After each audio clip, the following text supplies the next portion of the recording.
So recently we had the 150th anniversary of the Gettysburg Address.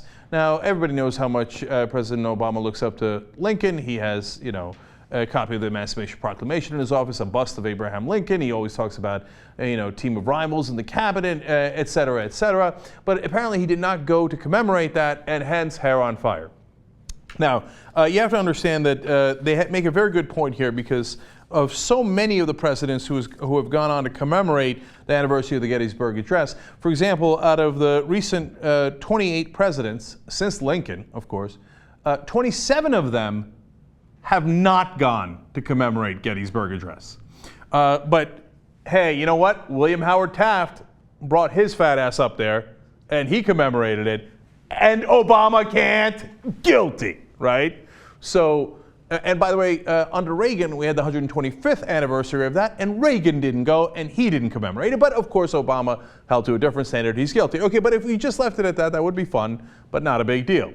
But apparently, they found him reciting the Gettysburg Address, and it's because he's part of a documentary for Ken Burns, but he conveniently left out the words that were in the address under God.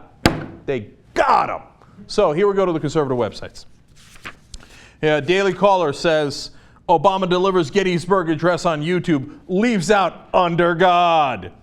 National Review Online, Obama cuts under God out of Gettysburg Address. Breitbart.com, Obama removes God from Gettysburg Address, and the planet. God is now missing because of President Obama. Thanks a lot. We appreciate it. They didn't add that part, but close.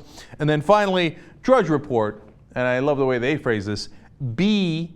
Hussein Obama omits under God from Gettysburg Address. Okay, so obviously President Obama did this on purpose because he hates the Almighty, and he wanted to rub it in their face. That's why he sat in the pews so many times and listened to Reverend Wright.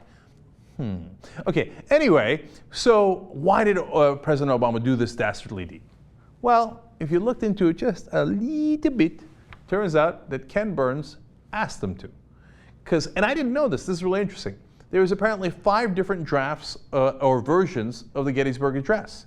And no one is entirely sure exactly what Abraham Lincoln said on that day, because nobody taped it.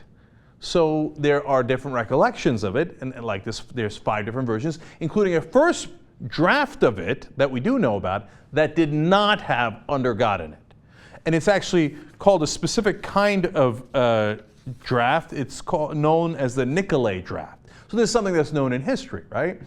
And Ken Burns literally asked President Obama, do the Nicolay draft, and it doesn't have the words under God in it. Guilty! They got him! You see what that atheist/Muslim did? By the way, if he was Muslim with a B. Hussein Obama, Muslims also believe in God. Allah! It's not the same thing, except that it absolutely is. It means God in Arabic. So, if he was Muslim, he wouldn't have done that either. It's because he was asked to do that. See, but the thing is with conservatives, they don't care what reality is. They don't. History? What name so? Who cares what history says? History is a well-known liberal bias. But here's my favorite critique. They said that, oh yeah, you see, Obama, he didn't want to commemorate this because Abraham Lincoln was the great uniter and Obama's been very divisive. Okay, 2 things about that. Number 1, it's not that Obama's been divisive, it's that you've been divisive saying how terrible Obama is. Obama's the worst, Obama's got cancer, Obama's not even American. He was divisive. All he did was reach out to you. He's got a lot of problems, one of which was to reach out to you, right? You can see what a mistake that was.